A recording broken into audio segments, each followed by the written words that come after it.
You keep thinking that you want to get through the crack, through the crevasse, and over to the place where the manifestation is complete. And we say, well, you can do that, and you will. You'll get your new house, and you'll get your new car, and you'll get your new lover. You'll get your new stuff. It will constantly come to you because when you ask, it is always given. But the thing that we really want you to feel is that now you're just going to be standing in another new place with other contrasting experiences, which are going to give birth to another yet new desire, which is still going to be incomplete. So we see so many of you standing in this place where you feel incomplete, but you're unhappy in your incompletion. I will feel so much better when my lover comes. I will feel so much better when my money comes or when my new house comes. And you got to get over that. You got to feel good in the crack. You've got to feel happy in the crevasse of incompletion. And unless you are, then you're going to hold yourself in this negative, annoyed, resistant, irritated, unhappy, incomplete feeling, inadequate, insecure attitude that will prevent what you're asking for from coming to you. Did that just make sense? So you got to be happy in the crack. You've got to be excited about wanting something that hasn't come yet. So you want to get to the place where when people say to you, has that thing you've been talking about come yet? You want to say no, not no. No, it hasn't come yet, which means I'm still alive, which means I'm still adjusting, which means I'm still adjusting my vibration.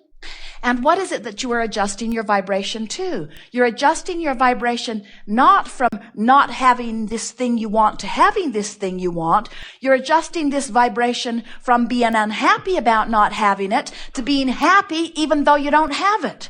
Because when you're happy even though you don't have it, then you'll have it. But as long as you're unhappy about not having it, that unhappy is a vibration that holds it away. When you're unhappy about not having it, you're practicing the art of resistance. And when you're resisting, you can't have it. Well, how do I get happy about not having something that I really want? Well, it takes practice. It takes understanding you're eternal. It takes understanding that you're on your way. It takes beginning to enjoy the process. Do you know that if we were standing in your physical shoes, and we often are, and we were on our way to something that is in our mind, we're looking forward to it, we're not there yet, we haven't achieved it yet, we would feel anticipation. We would feel eagerness. We would feel optimism. We would feel enjoyment or pleasure at watching how clever the universe is in organizing a way to give it to us. We wouldn't be beating the drum of it's taking too long. We'd be beating the drum of, well, look at that. Well, look at that. Well, wasn't that interesting? Look how it is unfolding. Because when you start beating the drum of I'm happy in my incompletion, oh, things speed up so fast, you see. So when you ask, it is given every single time. And do you know that you ask not only with your words, not even necessarily with your words. You ask vibrationally as you move through life. So when someone's rude to you, without even knowing it, you're asking for people to be nicer to you. When you're rude to someone, without even knowing it, you are asking or preferring to be nicer yourself. In other words, when you don't have enough money, you want more money. When you are without a relationship, you want a relationship if you want a relationship. In other words, the contrasting experience is what causes those preferences or desires to be born. Now, this is something that we have not been saying to you very often, not very long. In fact, for many of you, it might be something you have not heard from us yet at all. When you experience contrast, which gives birth to a preference, that preference is, we like to say, lovingly held for you in vibrational escrow. And the reason that is lovingly held for you in vibrational escrow is because in the moment that you give birth to it, the inner being, source energy, God force part of you goes there with it. So now there is a vibrational point of relativity between what you want and what source has come into absolute, utter, instant agreement with and where you are on the same subject. For example, you're banging around, you go to the mailbox, you get your bills, you don't have enough money to pay your bills. And in that annoying or even frightening moment, you give birth, yet to another desire, I want more money. And in the moment that that happens, Source says, agreed, it's done, everything's in place. Vibrational escrow is yours. So now, it's your job to bring yourself into vibrational alignment with this money you're asking for and the vibrational agreement of Source energy. So, Source is over here, confident, knowing, expecting, eager, passionate about the idea of your money coming. We have a party every time you ask for anything. And you're over here doing something. The question is, are you eager? If you are, then you're in alignment and there's no resistance between you and what you're asking for. And now, since there is no resistance, no separation, no contradiction in your vibration, you're now sending one strong signal, what your inner being knows you want, and you're right there with it. Now, you are practicing what we call the art of allowing. Step 1 is ask. You do that all day, every day. You can't help but do that. Step 2 is answer. Source is already answered. Source is over there holding your goods for you in vibrational escrow. Step 3 is you've got to become a vibrational match to what you're asking for. And as soon as you are, you will have full manifestation of it. So what we notice is more than 99% of every creation is complete vibrationally before you begin to see the physical evidence. So sometimes what happens is you're well along your way to vibrational alignment, but since the evidence hasn't showed itself to you, you choose to look at the absence of what you want and beat the drum of that, which causes you to move yourself in separation. Every time you feel unhappy about something not happening that you want, you hold yourself apart from the vibrational escrow that's got your name on it. Is this making sense to you? So the key word that we want you to remember or phrase is vibrational relativity. You've got to close that vibrational gap between the vibration of what you want and Source that is in agreement with it and where you are practicing your thoughts. So you could say you want to close the gap between your desire and your belief. A belief's just a thought you keep thinking. Or you could say you want to close the gap in your vibration, which means you just can't feel bad about something you want and be in the place of letting it in. As Jerry and Esther are traveling from Phoenix to San Diego, they're always so eager to get over to San Diego. They were there for a month. It was 70 degrees mostly. It got all the way up to 79 degrees one day. They're right on the water. The wind feels wonderful. They can hardly wait to get over there. And as they're traveling from Phoenix across there, it's about 400 miles, they know the journey. They know they have to keep pointing west in the direction of San Diego and keep moving and that eventually they'll get there. And even though most of that 400 miles they're not there, they don't feel unhappy during the time that they're on their way to where they want to be. And we want you to understand that you've got to do that with all of your journeys. If you're sick, even if you're really sick, you've got to be more joyful on your way to wellness. And we think the reason you're not more joyful on your way to wellness is because you're not sure that you're really on your way to wellness, because the doctor may have told you you can't get well from this. This is incurable. And we say, he does not know. He does not understand vibrational relativity. He does not understand if he's telling you that you've got something that is incurable. He does not understand that the illness caused you to launch a rocket of desire for wellness that Source came into utter and absolute and instant agreement with.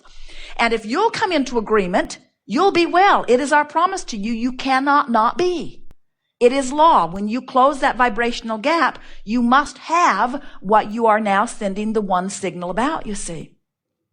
But if you are standing in a place where you are sick and you are on your way to wellness or trying to be pointed in that direction, what's happening with many of you is you haven't figured out how to quantify that journey. You can't tell whether you're headed toward wellness or away from it. Can you imagine Jerry and Esther getting halfway to San Diego in about Yuma, Arizona, and being so disappointed that they're not yet in San Diego that they get all disoriented and turn around and go back to Phoenix? So they just go Phoenix, Yuma, Phoenix, Yuma, Phoenix, Yuma, Phoenix, Yuma. And then they say, San Diego is incurable. It's an impossible quest. And we say, no, it isn't. Just point in the direction of it and keep going. Don't keep turning around and going in the opposite direction. Well, you say relative to their journey across the desert, that's ridiculous. Of course, they can tell which way to go. There are signposts.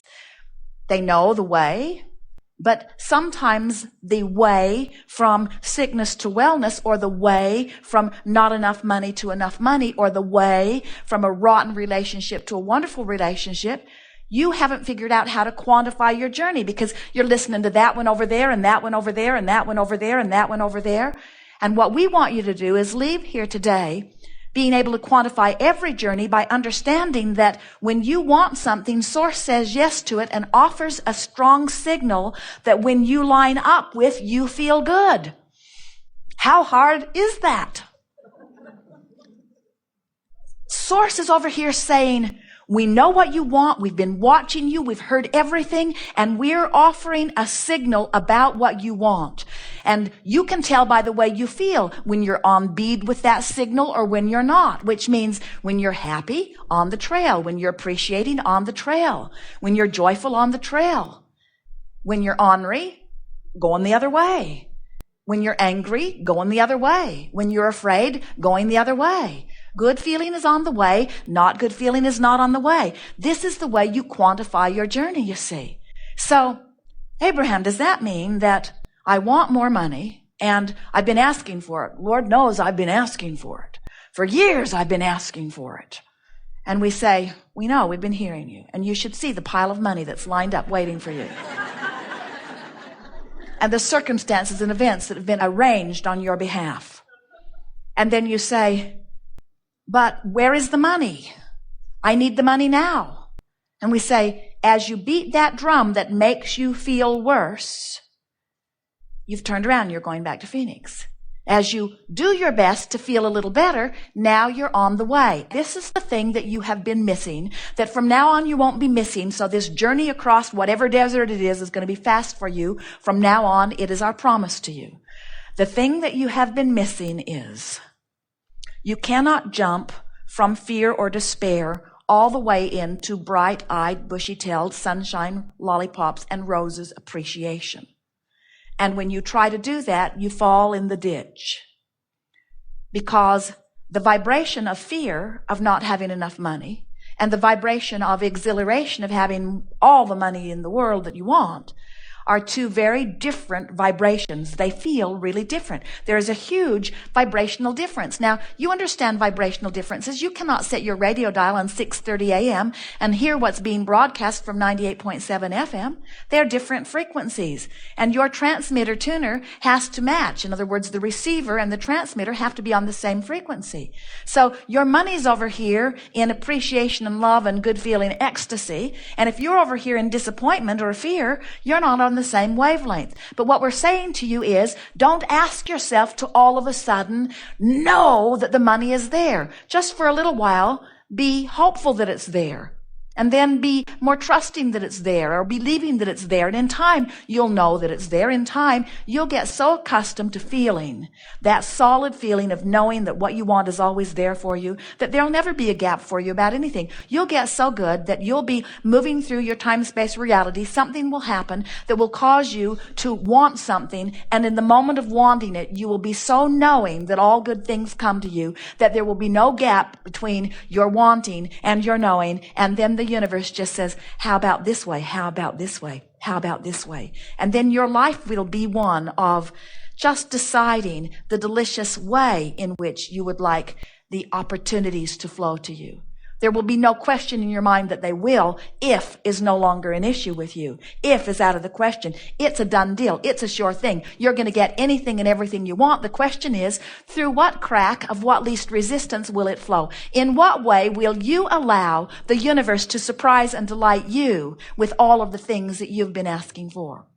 And we're not just talking about things like monster buses and cars and homes and jewelry and stuff, although you can have all of that you want. We're talking about opportunities and experiences and rendezvous and interactions and fulfilling experiences and interesting conversations and pleasurable moments in your life, because your life is only right now. It's right now. It's right now. It's right now. Your life is only always in that crack. Your life is always going to be in the crack.